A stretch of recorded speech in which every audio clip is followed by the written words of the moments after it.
لیکن وہ پیسہ پھر جاتا ہے جو ہے وہ اپنا ملک ریاض کا برطانیہ کے ساتھ ان کی آؤٹ آف کورٹ سیٹلمنٹ ہوتی ہے، اور اس کے ذریعے وہ پیسہ واپس آتا ہے. وہ پیسہ سرکار کا ہے ہی نہیں، وہ ملک ریاض کا پیسہ ہے.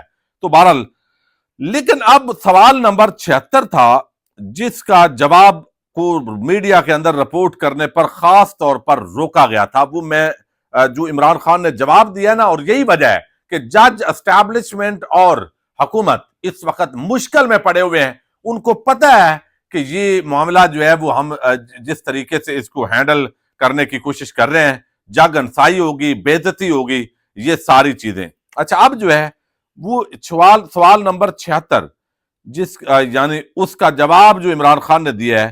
سوال یہ ہے کہ آپ کے خلاف یہ مقدمہ کیوں ہے اور استغاثہ کے گواہ آپ کے خلاف کیوں پیش ہوئے. اس کا جواب دیا گیا. سارا کیس عمران خان نے یہ جو جواب دیا ہے، جج اور ہماری طاقتور حلقے اور حکومت سب کے 14 طبق روشن کیے گئے، اور اس کو کوئی بھی میڈیا کے اندر بیان نہیں کر رہا. اس میں عمران خان نے کہا کہ میں نے تعلیم مکمل کرنے کے بعد اپنا عملی کیریئر شروع کیا. انہوں نے اپنی پوری وہ بیان کی ہے. بیرون ملک تعلیم کے دوران میں آکسفورڈ یونیورسٹی برطانیہ کی کرکٹ ٹیم میں منتخب ہوا. میں پاکستان کی قومی کرکٹ ٹیم کے لیے منتخب ہوا اور پوری دنیا میں اپنے ملک کی نمائندگی کی. میری کپتانی میں پاکستان کرکٹ ٹیم نے 1992 کا ورلڈ کپ جیتا. میں نے 1992 میں کرکٹ سے ریٹائرمنٹ کا اعلان کیا اور پاکستان میں ایک عالمی معیار کا کینسر اسپتال بنانے پر توجہ مرکوز کی، جس میں یہ ضرور سننا چاہیے، یہ ہر بندے کو پتا ہونا چاہیے کہ عمران خان نے یہ ضابطہ فوجداری کا 342 کے تحت جو تفصیلی بیان موقف لیا جاتا ہے عدالت کی طرف سے، اس میں انہوں نے کیا جواب دیا ہے.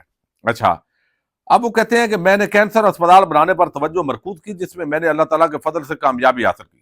میں نے پاکستان تحریک انصاف کے نام سے اپنی سیاسی جماعت بنائی اور 2018 تک ایک طویل سفر طے کیا. میری سیاسی جماعت 2018 کے عام انتخابات میں پارلیمنٹ کی سب سے بڑی سیاسی جماعت بن گئی اور میں پاکستان کا 22ویں وزیر اعظم منتخب ہوا اور 10/4/2022 تک اس عہدے پر فائز رہا. بیرونی مداخلت پر اندرونی عناصر کی مدد سے میری حکومت کے خلاف عدم اعتماد کی تحریک پیش کی گئی. اب یہ ساری باتیں عمران خان نے اس کیس کے اندر جو ہے اب وہ جواب میں لکھی ہیں، جو ریکارڈ کا حصہ ہے عدالت کے اندر. میری حکومت کے خلاف عدم اعتماد کی تحریک پیش کی گئی جو اسٹیبلشمنٹ اور پاکستان میں بیرونی طاقتوں کے ایجنڈے پر کام کرنے والے اندرونی عناصر کی مدد سے کامیاب رہی. تو یہاں پہ اسٹیبلشمنٹ کا ذکر کیا ہے. اچھا، اندرونی عناصر کی مدد سے کامیاب رہی. امریکی سفارتکار ڈونلڈ لو کی امریکی سازش کے نتیجے میں 10/4/2022 کو حکومت کی تبدیلی کے آپریشن، جسے جنرل قمر جاوید باجوہ پاکستان کے اس وقت کے آرمی چیف کی حمایت حاصل تھی. یہ میں اس لیے بار بار زور دے رہا ہوں کہ یہ بہت کم، یہ شاید رپورٹ ہی نہیں ہوا. یہ جو چیز آپ کے سامنے جو ہے وہ رکھ رہے ہیں، وہ کہتے ہیں کہ 1-2 لوگوں نے شاید اس کا ضمناً ذکر کیا ہے. تو یہاں پہ army chief general Qamar Javed Bajwa, Donald Lu, سارا کچھ کہ یہ کیس کیوں میرے خلاف بنایا گیا، اس کے جواب میں عمران خان نے سوال نمبر 76 کے جواب میں یہ لکھا ہے. 10/4/2022 کو حکومت کی تبدیلی کے آپریشن، جسے جنرل قمر جاوید باجوہ پاکستان کے اس وقت کے آرمی چیف کی حمایت حاصل تھی، کے بعد میری مقبولیت سے خوف زدہ ہو کر جب میں نے حکومت کی تبدیلی کے آپریشن کے بعد صوبائی اور قومی اسمبلی کے ضمنی انتخابات میں حصہ لیا اور 2/3 اکثریت سے جیتا، باجوہ نے اعلیٰ عدالتوں میں اتحادی ججوں، سیاستدانوں، بیوروکریٹس، پولیس حکام، ضلع کی انتظامیہ، قانون نافذ کرنے والے اداروں کی مدد سے اسٹیبلشمنٹ کے لندن پلان کو پورا کرنے کے لیے پاکستانی عوام کی خواہشات کو چھیننا شروع کر دیا. یہ بہت بڑی جو ہے وہ چارج شیٹ ہے جو عمران خان نے اس کے اندر لگائی ہے. میں نے آپریشن رجیم چینج اور اسٹیبلشمنٹ کے خلاف سڑکوں پر ملک گیر پرامن تحریک شروع کی.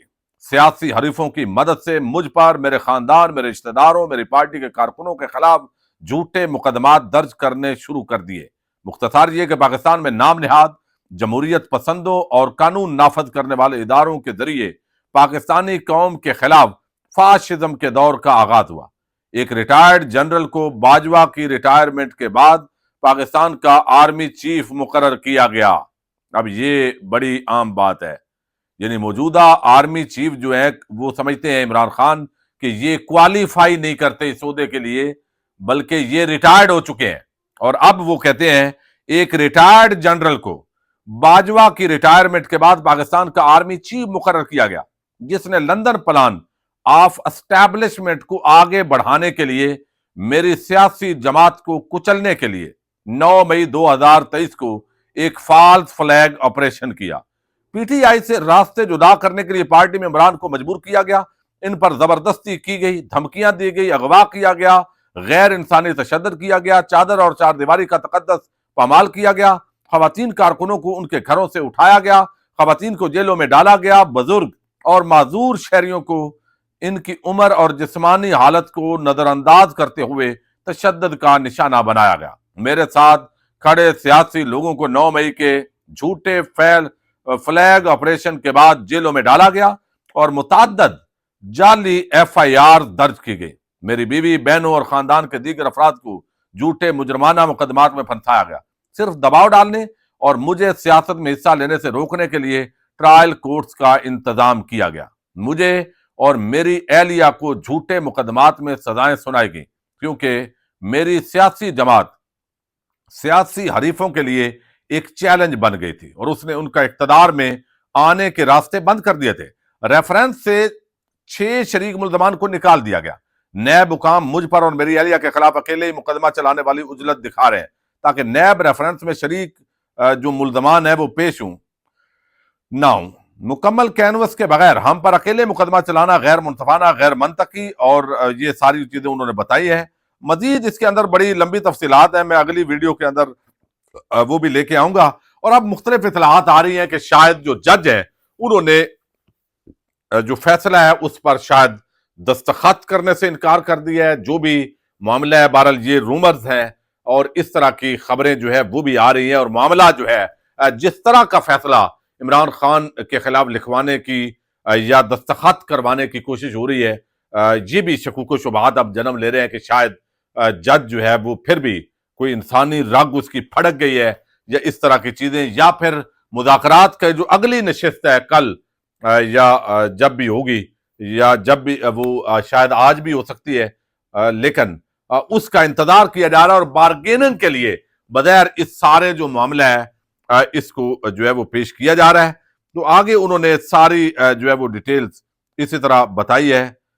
جو عمران خان نے یہ جو 100 سمجھے کہ 76 نمبر جو سوال ہے اس کے جواب کے اندر انہوں نے پورا دھویا ہے ان تمام کو، اور پھر بتایا کہ کس طرح انہوں نے یہ ادارہ سیرت النبی صلی اللہ علیہ وسلم کی ریسرچ کے لیے اور تصوف کے لیے یہ قائم کیا، اور کوئی بینیفٹ حاصل نہیں کیا، لیکن ان کو انتقام کے طور پر اس کے اندر جو ہے وہ ڈال دیا گیا۔ رقم بھی ادھر سے آئی اور ہم نے وہ ان کی آؤٹ آف کورٹ سیٹلمنٹ تھی، اس کو ہم نے خفیہ رکھنا تھا، کابینہ نے اس کی منظوری دی ہے۔